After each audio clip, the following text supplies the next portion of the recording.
Hello, friends and neighbors. Welcome to Gentry Vintage. I'm Josh, your host. I do hope this video is finding you well. Today I am smoking a little Solani aged Burley Flake, a sample that my buddy Pat Paladin Piper had sent me. Being the Burley lover that I am and that he is, he asked me if I had tried this and if I wanted to try it, and he sent me a sample. So thank you, Pat. Of course, I love my Burley blends, so I wasn't going to turn this down. But I like it. It's something I could see buying some more of and putting it into my Burley rotation. I might need to make just a shelf of Burley blends. I keep all my jars in kind of one shelf that I rotate through, and I might end up needing just a whole shelf of Burley blends up by itself.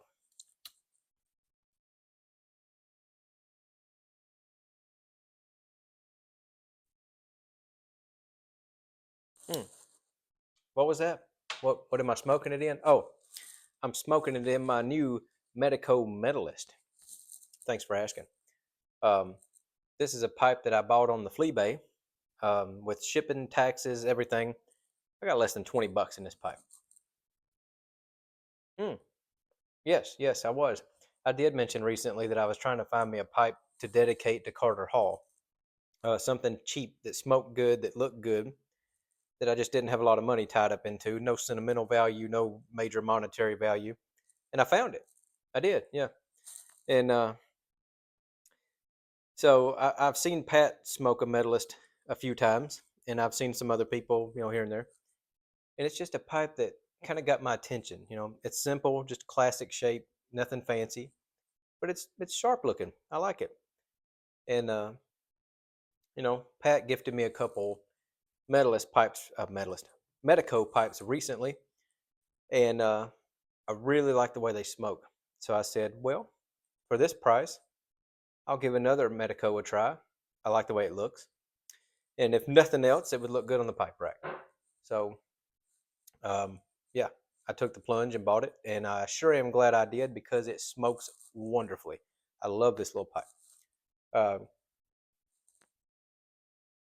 I actually might have to get another one. Actually, the wife likes it, and she said I might have to get her one. So I might get her one, and eventually I might get me another one as a backup, or just one that I leave out in the shop. I don't know, but I like it a lot. They have a bent version of it too. I'm not a huge fan of bent pipes, but I might risk it. This pipe, I've never like I said, I've been smoking it the crap out of it for the past week, and I've not gotten any gurgle out of it. Like I said, it smokes beautifully. So I might take a risk and get the bent version of it. I like the look of bent pipes. I noticed that bent pipes tend to get gurgle, and I just can't stand that. Um, I don't know. I might take the plunge though. I do like uh, Jesse. Jess Piping. Yeah, I'm sure you're familiar with him. Um, Jesse loves the Savinelli 626 style, which I really like. I have a Rossi 62. Well, the wife commandeered it, so I guess it's her pipe now. But I had a Rossi 626 style, which is a slightly bent. I'm sure you can. If you're not, going to look it up. I like the style of those. Um, I would actually like. I don't have any Savinelli pipes, and I've been looking at a couple of Savinelli 626s, and I might take the plunge on one of those soon. But I tend to gravitate more towards just a straight pipe. I like just the classic styles, nothing fancy. Uh, I don't know. I like the classic stuff. But.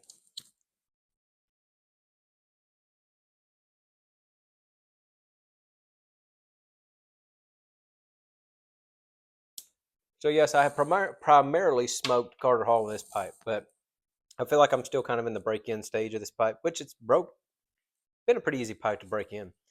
But I think the only three things I've smoked in this pipe now is the this aged Burley Flake, Carter Hall, and I smoked some Prince Albert in it a couple of times.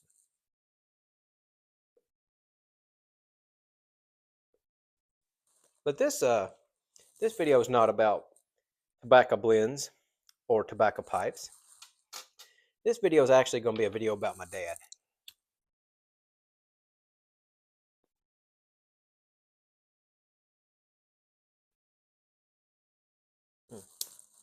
And this is not meant to be a sad video.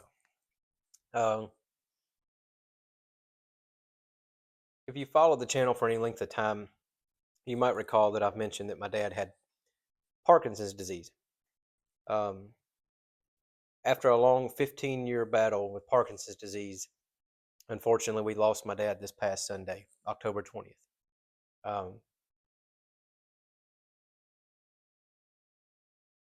I am very grateful that I was able to be by his side when we lost him. I went to visit my dad the other day on Wednesday this past week. Well, it's Friday, so Wednesday before this past Wednesday. And it was the first day that my dad had become completely unresponsive. And one of the hardest things I ever had to do in my life was when I left to come home that night. My stepmom even asked me to stay. She knew that things were getting really serious, and we didn't know how many more days that we would have him. And I told her, I said, regardless, I said, I need to go home, gather some clothes, so forth, talk to my boss, and come back. So that's what I did. I came home that Wednesday evening, and I had told my dad, I talked to my dad and before I left and said all the things I needed to say, and I said, I'll be back in a couple days. And he held me to it. Things did not improve in any way, shape, or form between then and Sunday. And my stepsister was keeping me updated on things, and her and my stepmom were the primary caregivers at that point. And I told my stepsister on that Saturday, I said, I'm coming down in the morning, and I said, I'm bringing clothes, I'm bringing everything I need to bring, and I said, I'm staying until as long as I need to. And she said, at this point, I think that's a good idea. So my stepsister calls me Sunday morning, and she said, Josh, it's not looking good. And I said, I'm on my way as fast as I can, and I'll be there. And she said, I don't know if he's going to make it. And I said, he's going to make it. I'll be there in a couple hours. And she texted and called a couple times on the way to update me. And she said, it's not getting any better. And she said, I think this is it. Well, we get close to getting off interstate, and she called and she said, Josh, I don't think he's going to make it. You're not going to make it in time. And I said, I'm going to make it in time. And my stepsister's husband said, here's the plan. He said, when you get there, we're going to clear the room. Everybody's going to leave the room. You're going to come straight in the house. You're going to sit down. You're going to talk to your dad. You're going to tell him all the things you need to tell him. And he said, when you're done, we'll come back in the room. And I got there. That's exactly what happened. My stepsister's husband drug the recliner up next to my dad. And he said, we're all out. You sit down and you talk to your dad. And I sat down and I told him everything I needed to say. And I said, Dad, I appreciate everything you've ever done for me. I love you. And if you need to go, it's okay. I'm okay. I know you're tired. I know you're ready. And it's okay. And I got all that out, and he took his last breath. My stepsister's husband told me a little bit later, he said, I couldn't figure out for the life of me why he was hanging on. He said there was no explanation why he was hanging on.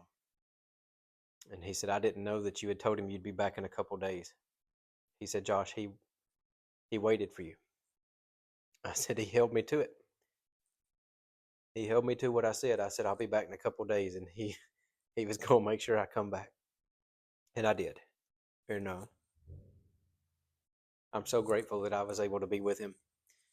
And I know some people say that, They don't want to see that. They don't want to be there, but I wanted to be. I wanted to be with him, and I think that's what he wanted. But he's at peace now. He's not suffering anymore. I know where he's at, and he's where we all hope to be one day. And it would be selfish of me to sit here and say that I want him back or I wish he was still here, because seeing that everything that he went through, he was miserable, and it wasn't fair to him. And I'm partially at peace with that. I feel good knowing where he is, that he's at peace. He's not suffering anymore. So there's a part of me that in the Bible it says that you should rejoice when someone dies, and we had a wonderful celebration of life for him. Um, so many people showed up for the visitation and the funeral. People I haven't seen in years. Um, so many people that were friends of my dad that I'd never met. People that were members of their church that I hadn't met, that were a part of their circle. Um, my dad was in a Parkinson's boxing group. If you're not familiar with that, it's an amazing thing. Um, since 2017, my dad was a part of a group that's it's a Parkinson's at a gym not far from where they live, and there's places like it all over the country. But boxing has been proven to help with Parkinson's in the just kind of slow down the progression and keep their muscles going and their brain. It's good exercise for them. And my dad absolutely loved it. Not so much the boxing itself, but he loved the social aspect of it. He was around people that could relate, people that were going through the same thing as him, and it was just a wonderful thing for him. And I highly, highly encourage, if you know anyone who suffers with Parkinson's disease, or or if you do, or a family member, to look into that and get them involved with something like that, because I think it was a wonderful thing that gave him just a little bit longer of quality of life. I do feel like that it slowed the progression some, and for many years my dad did so great with the progression, and I really truly believe that physical and social, um, both from those perspectives, I think helped to um, slow the progression a little. But I've never in my life have I ever heard anybody say anything negative about my dad.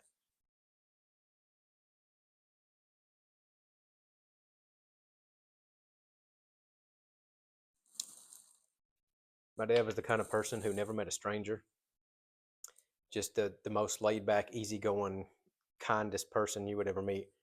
And everybody loved my dad. And I it showed Tuesday night that at the visitation at the funeral home, and Wednesday for the funeral, the people that showed up and the people that I talked to, the people I met that would tell me stories about my dad and just talk about him, and everybody said, I just loved your dad so much. He was just such a kind man. And it was just so nice to see how much people thought of him. Um, I had family show up that I haven't seen in probably 15, 20 years. Um, there was a man that actually came, and I didn't know he was there until the cemetery. After everything was done at the cemetery, he walks up to me and he said, Josh, do you remember me? I said, I'm sorry, I don't. I said, I have met so many people over the past couple of days. I said, I'm sorry, I don't. And he said, my name's Bryce. He said, does that ring a bell? I said, I don't know. He said, I was the manager of the Mrs. Winters Chicken restaurant, fast food restaurant. I don't know if you had Mrs. Winters Chicken where you live or not, but I don't think any of them exist anymore. But they were bought out by a couple other companies. But he said, you had a couple of friends that worked there. And he said, I know you came up there a lot, but he said, most of all, he said, I remember you and your dad used to come in there and get breakfast a lot on the weekends. And he said, I just always thought the world of your dad. He said, I didn't know y'all well, but he said there was just something about your dad that I just really was drawn to him. And he said, I never forgot him. And I said, you drove all the way from Tennessee to Southern Kentucky to my dad's funeral because you remembered us coming in there to eat? He said, yes. He said, that was the kind of impact your dad made on me. And that was so touching. Um, I had totally forgot who this man was. And, once I knew who he was, I kind of sort of remembered him. But, I mean, who would have thought the manager of a fast food restaurant would show up at my dad's funeral? That was just a small example of the impact that my dad made on people. And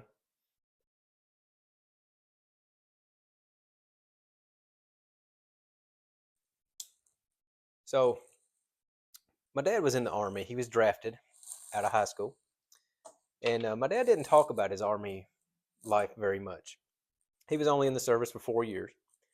Um, I have his medals and so forth, but he didn't talk a lot about his military life. But what my dad always did talk about was his career with American Airlines. My dad retired from American Airlines, and he actually retired because he ended up being transferred to Austin, Texas, when I was a very small child, and he ended up deciding to retire because they wouldn't let him move back to Nashville. And like I said, I was a small child, and he retired because he wanted to be near me. Him and my mom are divorced, and he would fly back on weekends to spend weekends with me, but he didn't want to be that far away from me, so he retired. And he absolutely loved his career with American Airlines. Um, what his exact job title was, I'm not exactly sure.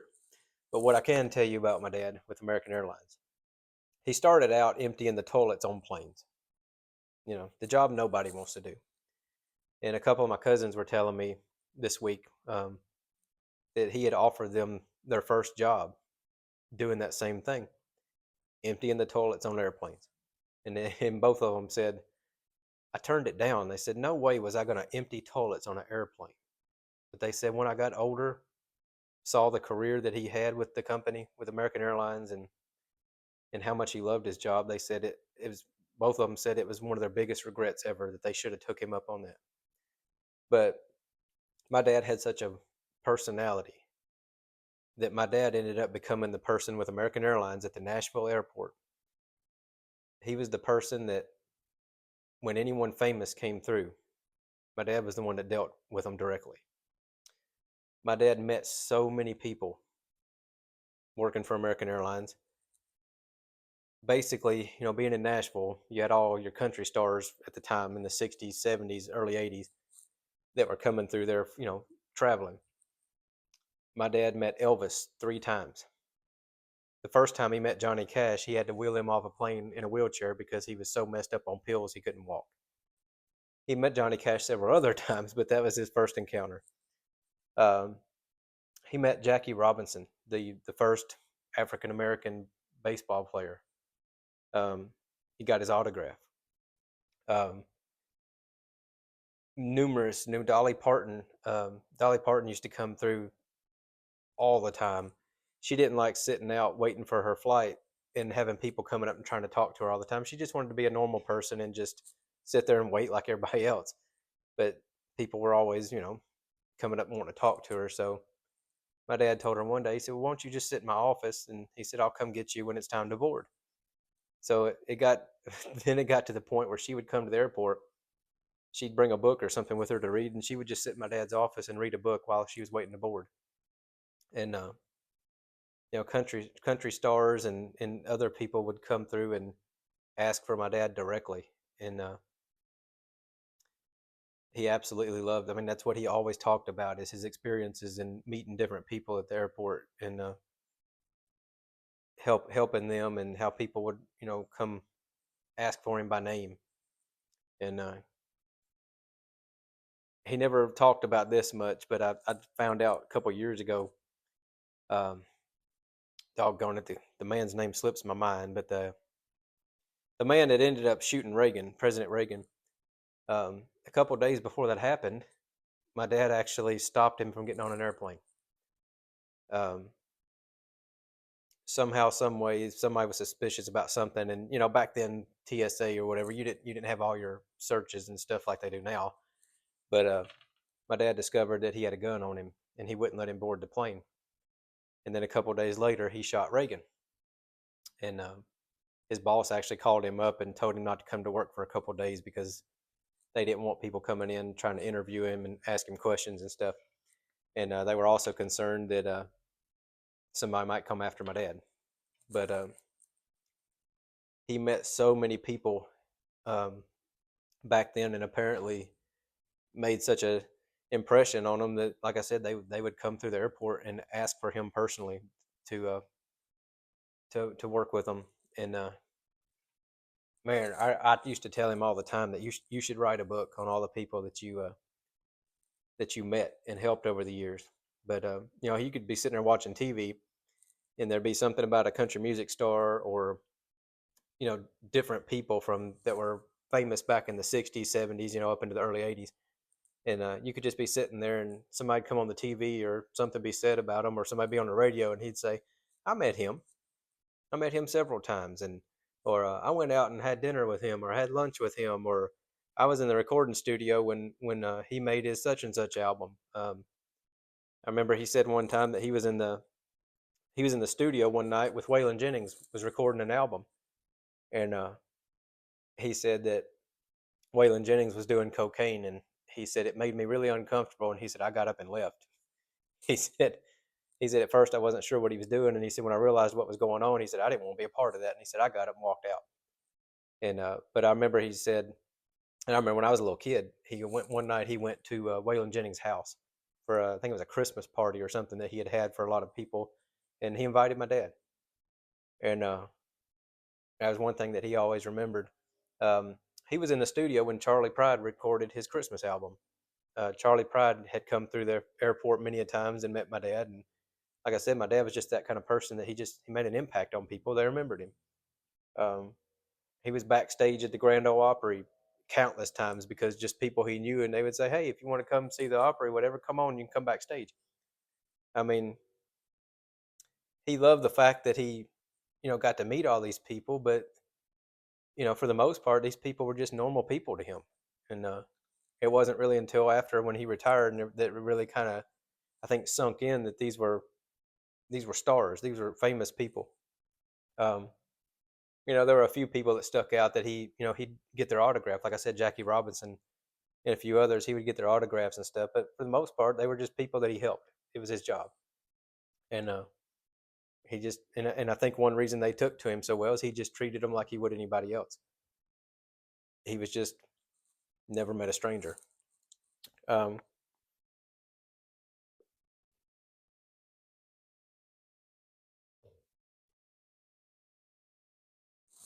this particular sign here actually came from the old Nashville airport. If I recall, the old Nashville airport was open from when it originally opened from 1937, I believe it was, and the new airport opened, I believe, in 80, the current one, and I think it opened in 87, I believe, and of course when the old airport when they moved to the new one, um, somehow my dad ended up with all kinds of signs and stuff from the American Airlines terminal and everything, but he had one of the big round signs that hung on the front of the it was either on the front of the ticket counter or it was on the wall right behind the ticket counter. It was a big one, but somebody had come to a yard sale, one garage sale, yard sale, whatever, one time, and seen that sign in the garage and just had to have it, and he ended up selling it to him. But for whatever reason, he always kept this sign. Um, this was the sign. I want to say that he said this sign was hanging next to the door as you walked in the airport at the American Airlines terminal at the old Nashville airport. I think this was the sign that hung right next to the door as you walked in. But for whatever reason, he always kept this sign and it hung up in the garage. And yesterday afternoon when I left to come home, my stepmom told me, she said, "Do you want that sign?" And I said, "Well, of course I want it." And she said, "Well," she took it down off the wall and she said, take it home with you. And she said, for whatever reason, she said, out of all the American Airlines stuff that your dad had, he had all kinds of stuff.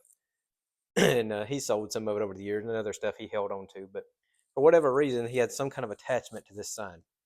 And most people probably would say, well, why'd you keep this one and sell the big one? But I don't know. Like I said, there was some type of attachment to this sign.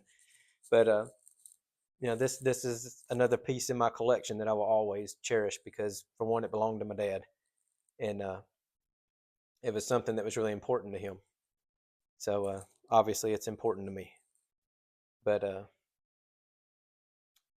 like I said, my dad was just I never heard anybody ever say a bad word about my dad, and he just had that intoxicating personality that everybody loved him, and I was so touched to see the people that came out to his visitation and the funeral service and everything, and it was extra special too. The funeral home that we used was a funeral home that I actually used to work at, and the funeral director, came up to me and he said, it means a lot to me that you chose me. He said, even though you're not here anymore, he said, it means a lot to me that you chose me to have the honor of caring for your dad. And I said, I wouldn't have it any other way, you know. And that's what he wanted. He had mentioned that when that time come that he wanted to go there because he said the owner of that funeral home was always really good to me, and he said, that's where I want to go. But yeah, my dad was just a wonderful man, and I'll definitely always miss him for sure. But I know where he's at, and I'm glad that he's where he is, and that he's at peace now. And the hardest thing in the world was watching him go through what he went through, and I don't wish that on anyone. And I'm just so glad he's not dealing with that anymore. But I could talk all day about my dad, but I'm not going to bore you with it. But I just wanted to share that with you. Anyway, I guess that's all I got for now. And I apologize that I've been gone from the tube for a little while, but it was with good reason. And but I appreciate you watching and listening as I share a little bit about my dad. And we'll get back on the horse here and get some more videos out for you soon. But I appreciate you watching, and until next time, I wish blessings for all and lots of luck to you and yours.